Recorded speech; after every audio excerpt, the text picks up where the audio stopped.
falling rain outside my window. All in all, I know it's getting better every day.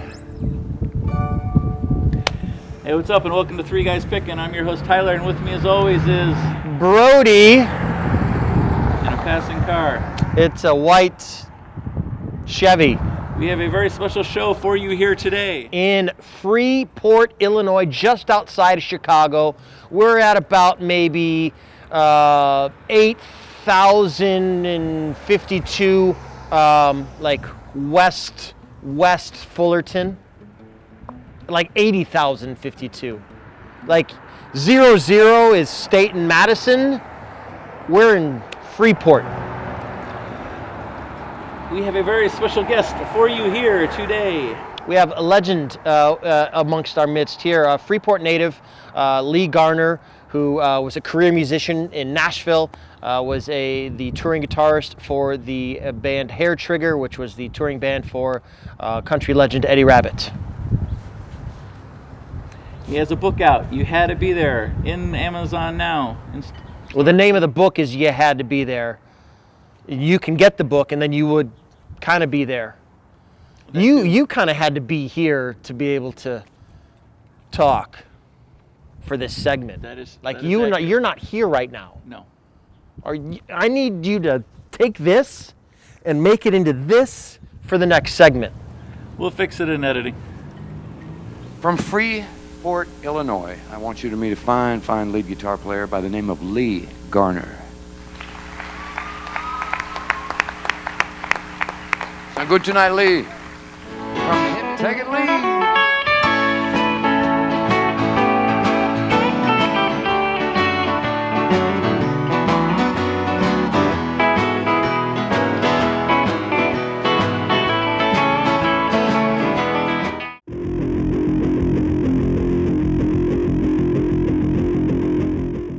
Welcome. We have a special guest for you here today. We have a career musician and now retired guitarist, Mr. Lee Garner, Freeport, Illinois native. Right here. Welcome to the show. Good to see you. Thank you for joining Three Guys Pickin'. Thank you.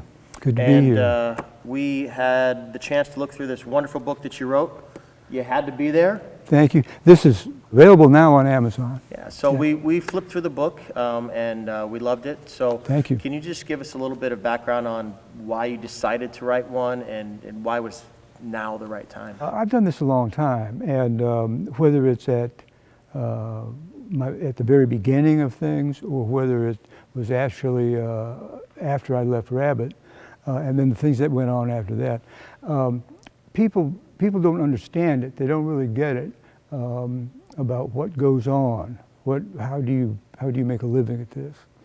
And the conversation goes to they have questions and this and that, and finally it winds down to you had to be there.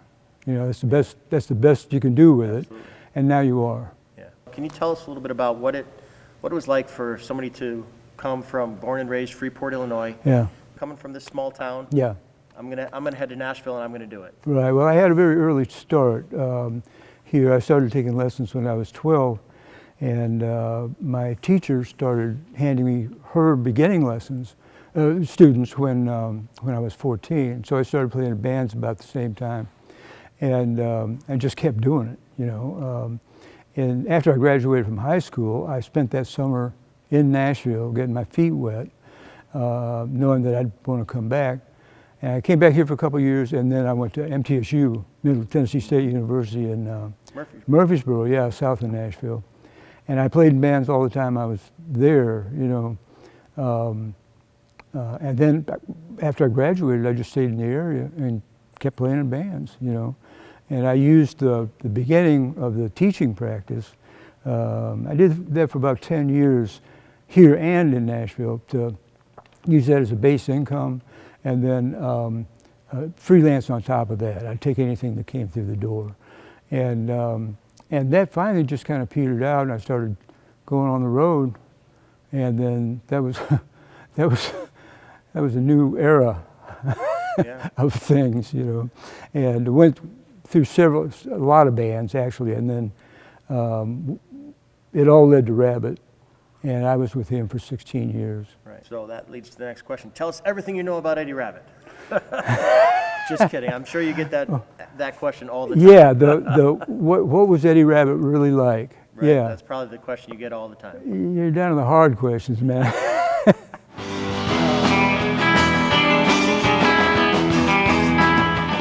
Did you feel like you had like an enormous amount of pressure on you when, how long did you have to turn around from this is what's on the record to you're going to take it out on tour? Did you get to practice it and play it in advance, or was it?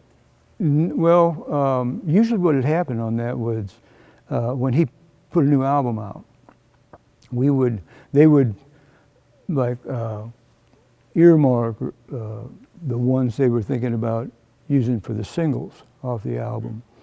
And we would go in and work those up. And we might even play them live on occasion. But from hearing them live, they would make the final cut on that. And then we would really focus on those, work them into the show, and go out and do them. So does that just come down to your natural ability then to be able to learn them that quickly and turn them around, especially like solos like 747, Gone Too Far? I mean, I know when he plays, it takes him a long time to figure out something to play it the right way. For me, I don't even figure out how to, I just keep strumming. So for somebody like you who is a professional, do you feel like it takes you a long time to kind of figure that out, or is it pretty quick? I don't know about that. I mean, you don't time it, you just do it. You just do it. Okay, this is the tune. Rehearsal is tomorrow at 10. See you then. And you don't even think about it. You don't feel the pressure because you have to do it. So. Well, unless you can't play the solo, there are those tunes that deep in your heart you're just not going to be able to hack. There was a what was it?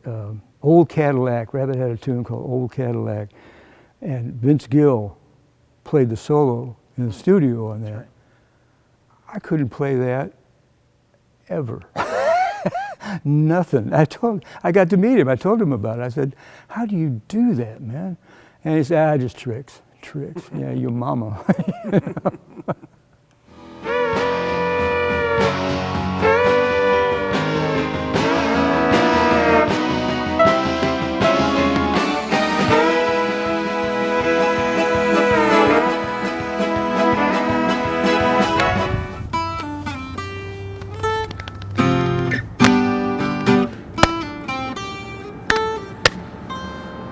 I was just passing through, like that car went by and I met you. And when you said hello, my heart just knew. That's good. I went heart and I knew it could be so. That's the wrong verse. So that's another car. This was his decision to shoot on an open street in Freeport, Illinois. We're on the steps of the legendary Freeport Masonic Temple and Auditorium. Wonderful room. And this structure, this building has been here bringing music to Freeport in the Freeport area for almost 100 years, which is pretty cool. And if you've never been to downtown Freeport, it's pretty neat. They got some consignment shops, they got a coffee shop, a couple good pubs for some food, but they also have here in Freeport the legendary touring guitarist and career musician, Mr. Lee Garner, who again wrote a book about his career in Nashville, his career as Eddie Rabbit's guitarist, and just a joy to sit down and talk with. Good contribution.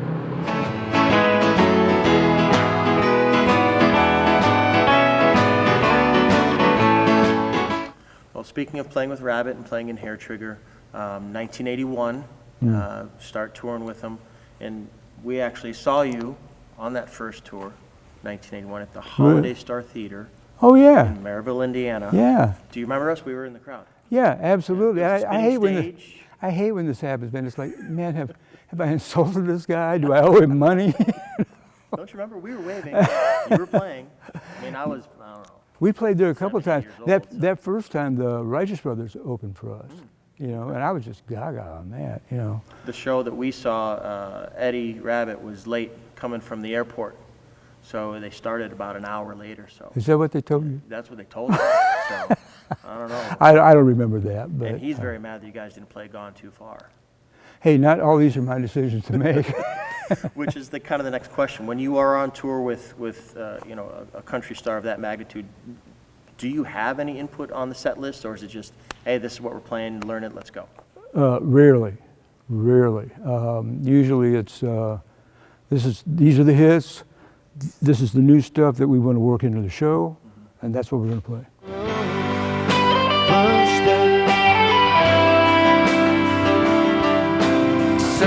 Did you have a favorite song that you liked to play live? Rabbit? Rabbit, yeah. Step by Step is the one that keeps coming to the top for me. Yeah. What was it about that just got you into it? Like the way you got to play, the way that the rest of the band joined in, the way Eddie did it? We were in New Mexico, we're at University of New Mexico, and I don't know, it was like a arena of some kind. There was like 12,000 seats, and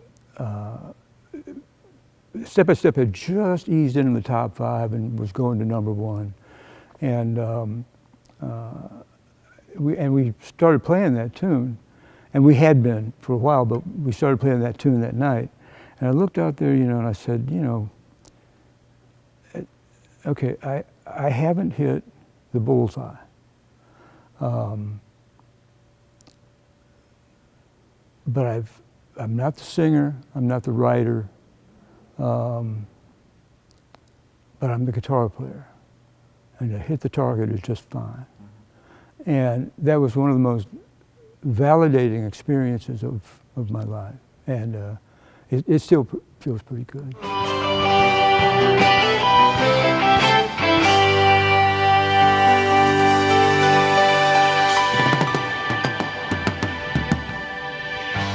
Other than Step by Step being your favorite to play, do you have a favorite one just to listen to? Is there one that you just put on and you listen to and you're like, I'm going back and I'm going to remember the days? I don't listen to them much. I mean, I've heard them, you know, and it's a job. I've played them. Well, another great thing about the book is just kind of reading about and hearing about all the places that you have played in your career. So just kind of would like to talk and get your input on some of the bigger ones. For example, Austin City Limits must have been a really cool place to play. Yeah. Do you have any memories of when you played there? Well, yeah, the equipment truck broke down. And we were way late getting there. Tammy Wynette was on the show, and we barely made that gig. And that's what I remember most. What I remember more is Merle Haggard doing Austin City Limits. Yeah. Yeah.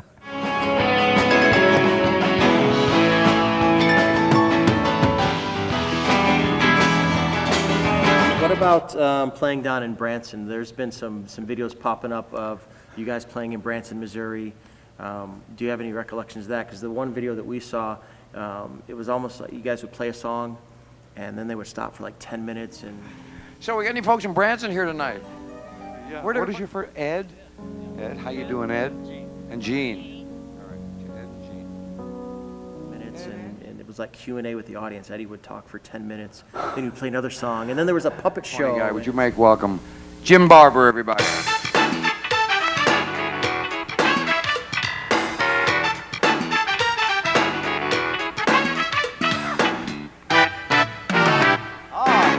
Thank you. Oh. And it's like, what's going on here? What are they doing in Branson?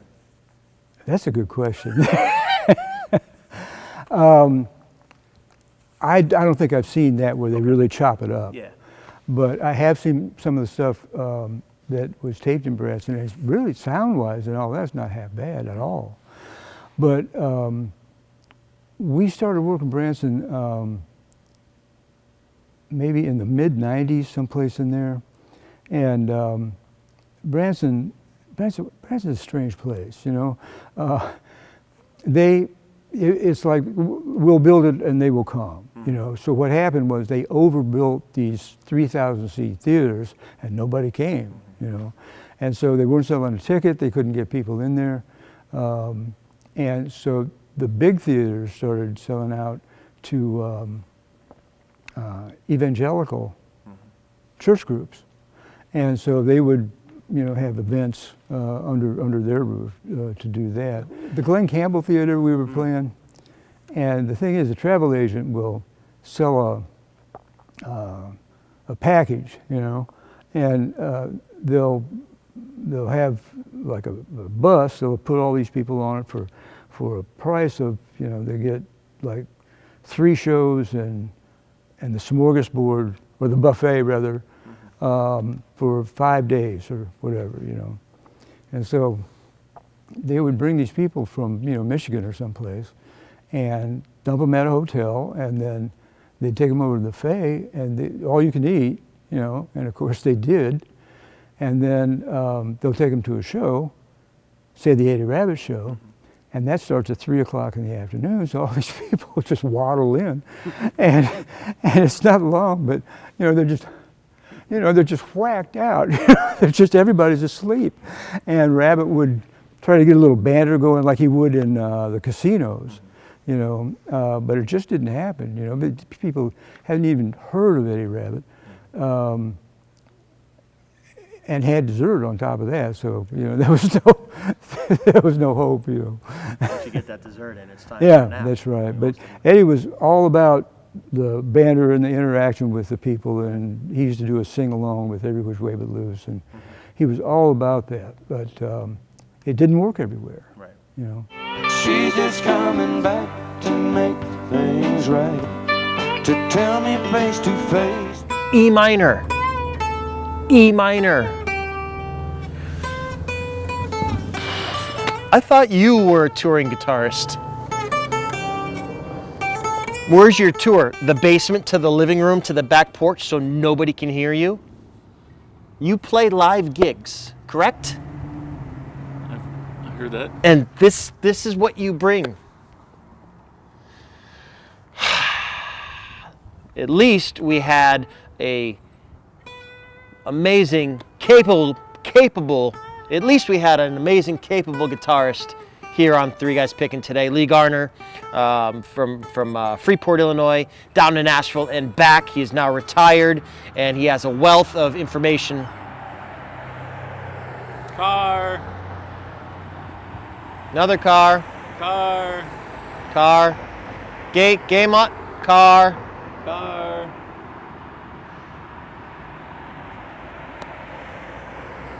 Game on.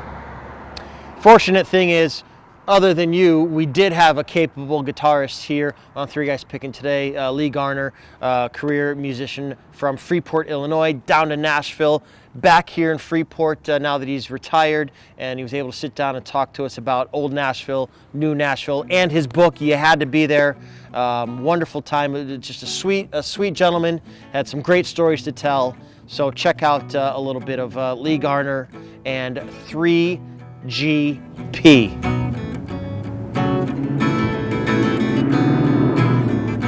Can you see? It's not me, it's not my family. In your head, they are fighting.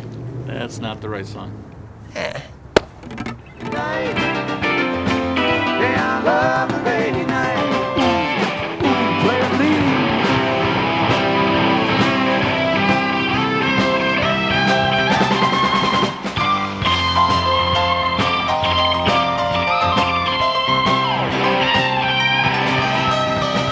Another great thing about the book is, again, telling the history of Nashville, talking about Nashville, and you do talk a lot about how Nashville is very kind of close-knit, especially back then. And as you know, we know some of the stories of how Eddie came down and kind of paid his dues as a songwriter, and that's how, you know, he got his foot in the door and maybe wasn't considered so much an outsider. You talked a little bit about Olivia Newton-John, John Denver, how they were kind of considered outsiders as well. Yeah. What was your kind of take on that whole Nashville versus outsiders? what happened was in the latter 70s, not Midnight Cowboy, Urban Cowboy. Urban Cowboy, thank you, yeah. John Travolta. And so everybody, it was a fad, you know. I mean, country was cool, you know, and the bankers started showing up in big pickup trucks and cowboy hats and boots and stuff, and the Urban Cowboy just really hit big time. So that, in turn, pushed country pop into place, and of course, other than the first #1 hit Rabbit had, and then the last one, which was On Second Thought, those are the most traditional country tunes that he ever recorded. And in between there, I mean, you look at Rainy Night, Driving My Life Away, Step by Step, Someone Could Lose a Heart Tonight. I mean, the list goes on and on. None of those are country. Right. You know, so you've got that country pop thing going on throughout. And what happened was that the neo-traditionalists started pushing in on the turf, you know, and so you had people like Randy Travis and Alabama and Reba McEntire. All these people were, you know, in the mainstream, in the top 40. Okay, Rabbit was in the lane, but you also had people like Barbara Mandrell, who was, you know, I was country when country wasn't cool. And so that pushed into a bottleneck finally, but Rabbit really stuck with the country pop thing. And he got to, what was it, about 1988, 89, and he put out I Want to Dance With You, the album. And I think it went to 38, and which is not a bad showing, but not for Eddie Rabbit. So management saw the problem, and he saw the problem too. He wasn't selling any records, you know. The story goes that Rabbit and Stan Moress, Eddie's personal manager, and Bill Rarick, his road manager, were riding in Montana, and they were discussing the problem, you know, and Stan said, well, why don't you write like you used to? Rabbit went to the back lounge and came out with On Second Thought, which is straight ahead, traditional country, shuffle tune, and it went to #1. So Rabbit was dodging all the bullets as he got back to country, you know. Right.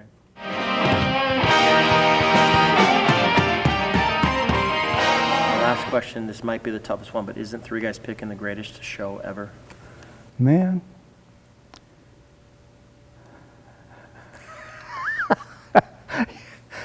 Yeah. All right. And this is not available in stores. We do want you to have a little memento, except he forgot to bring the T-shirt, so this is a official Three Guys Pickin' T-shirt. You can't get these in stores. Oh, I don't imagine so. Apparently when you're even on the show. Can't get these in stores right, either. But there will certainly be one in the mail to you soon. Oh, well, to thanks. say thank you for your time. Thank you. I appreciate it. It's nice to see you. Enjoyed pleasure. Enjoyed talking with you. Thank you.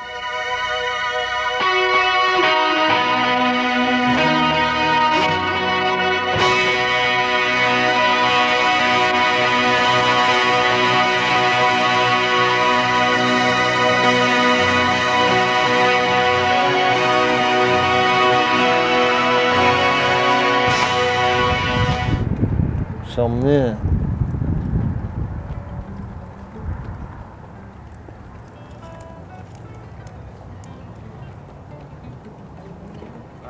We know that you also played up in Saskatoon, up in Saskatchewan. Yeah. Did you ever get a little bit south of Saskatoon at all?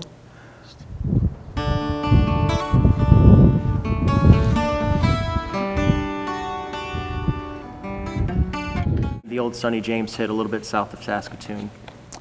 Falling rain outside my window. I don't know that one. I don't know. Met a little girl, her name was June, a little bit south of Saskatoon. I'll look that one up. All in all, I know it's getting better every day.